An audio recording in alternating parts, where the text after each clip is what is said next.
Okay, so apparently all first generation Groms sold in North America didn't come with toolkits.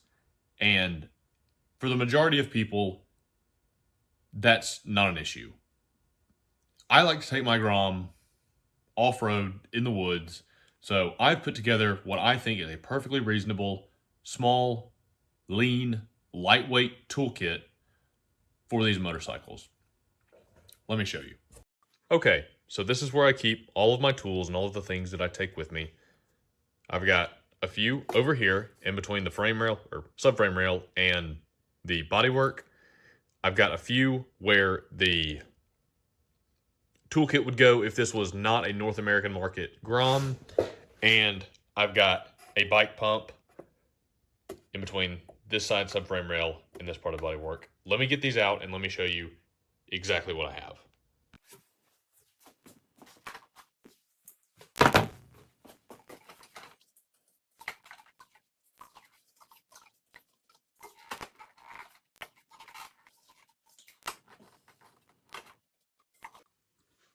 Okay, so all of this right here, I think, is probably the bare minimum toolkit that is reasonable to carry around with you wherever you go. So, a lot of these tools I've had from previous motorcycles, or I just had sitting around. All of these can be purchased relatively easily, either at a retailer, big box store, or online. So, and one thing about these is that these are cheap tools. These are not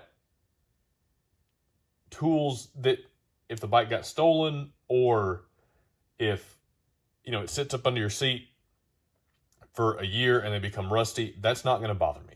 So there's certainly a time and place to spend good money on tools. The ones that are up under your seat for emergency use only, I don't think is one of those. Anyways, fairly obvious. I have a pair of slip joint pliers. You can't go wrong with these. Bit driver, you almost have to have one because carrying each of these tools individually would be completely unreasonable. So I've got an 8mm bit, flat and Phillips head screwdrivers, and 2 Allen heads. It's a good idea. So I have these 2 Allen heads for bodywork removal. When I bought my motorcycle, it was used and the hardware that was holding the bodywork on had been mismatched.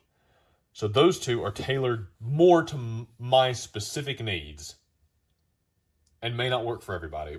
A good idea would be to go out to your bike and see what it would take to remove the bodywork. Those are the bits you want to go with.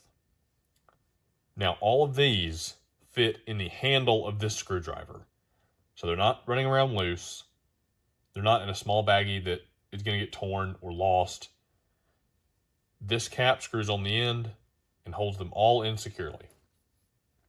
Next, this is a bike pump. This is actually a bicycle pump. So it's very small, lightweight, compact, and very importantly, it has a pressure gauge on it. So again, these tools are not meant to be, this is not a service truck. So they're not meant to be super convenient, super easy to get to, things like that.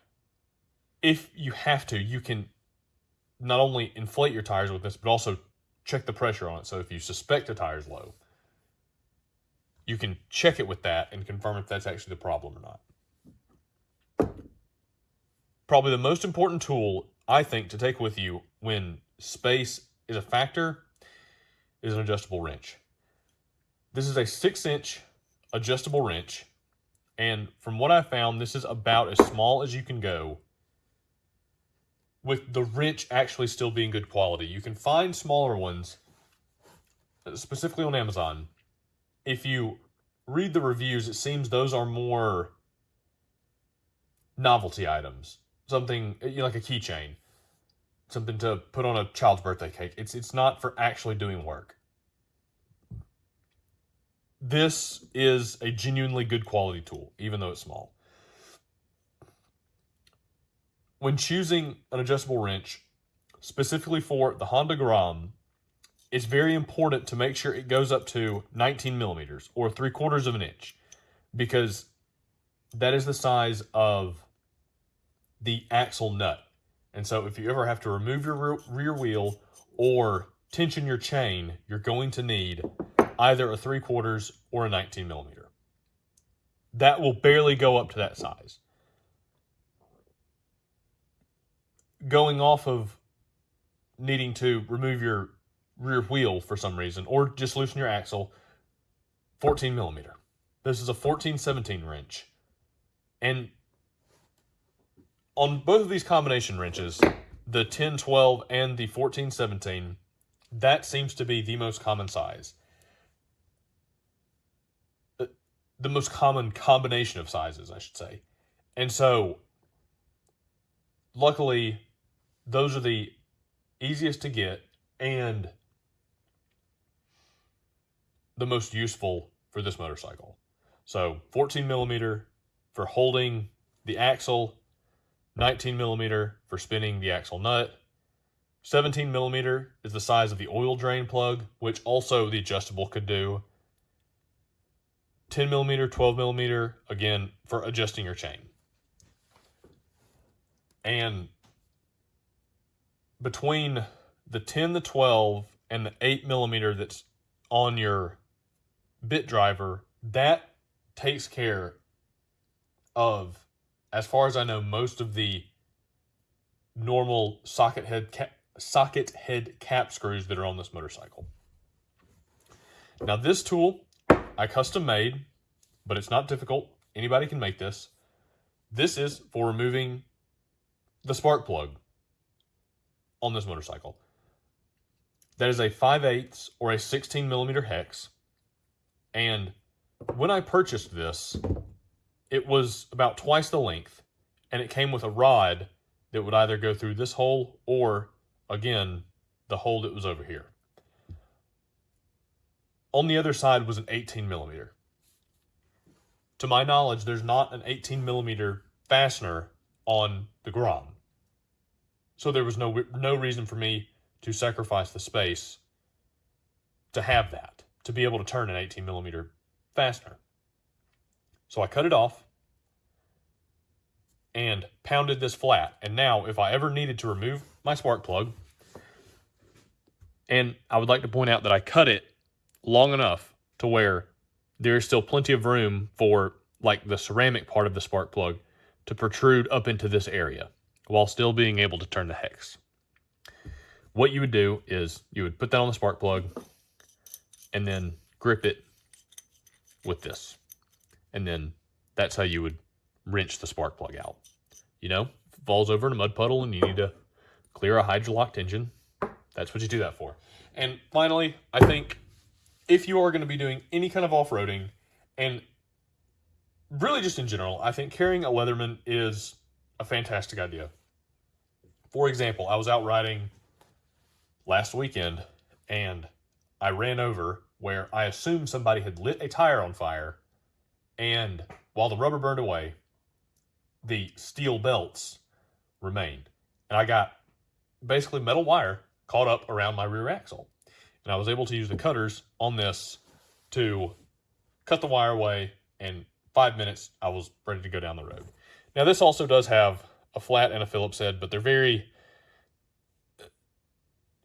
There were definitely some sacrifices made to be able to have them fit into the handle of a something that fits into your pocket. So, and of course, you know, having a blade is always a fantastic idea. So, I showed you how these are packaged. I think the only change that I would make, so I had these wrapped up with like a hair tie.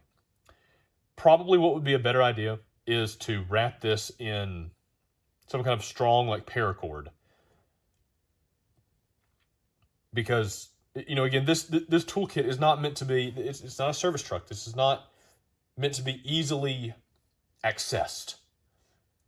You know, this is just emergencies. So having to undo a bunch of paracord isn't going to be a huge pain, or it would be worth that sacrifice to have that with you.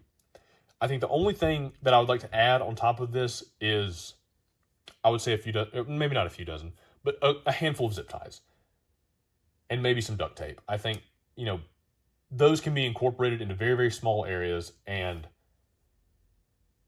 to get you down the road, get you back to the house, get you to cell phone service if you're out far enough, would be very, very advantageous. So that's what I have as far as the toolkit on the Grom. On the one hand, I think it's probably, well, I wish mine would have come with one from the factory,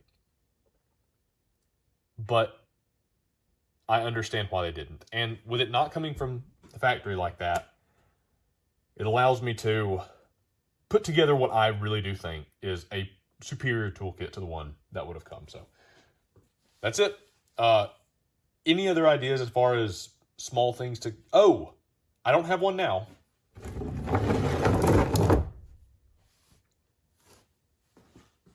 Where is it? But I have a pack of 420 Master Links coming to my house sometime tomorrow. And putting one of those on your keychain, if you run a Master Link style chain, I think would be a very good idea. So yeah, that's it. Let me know if you have any other recommendations.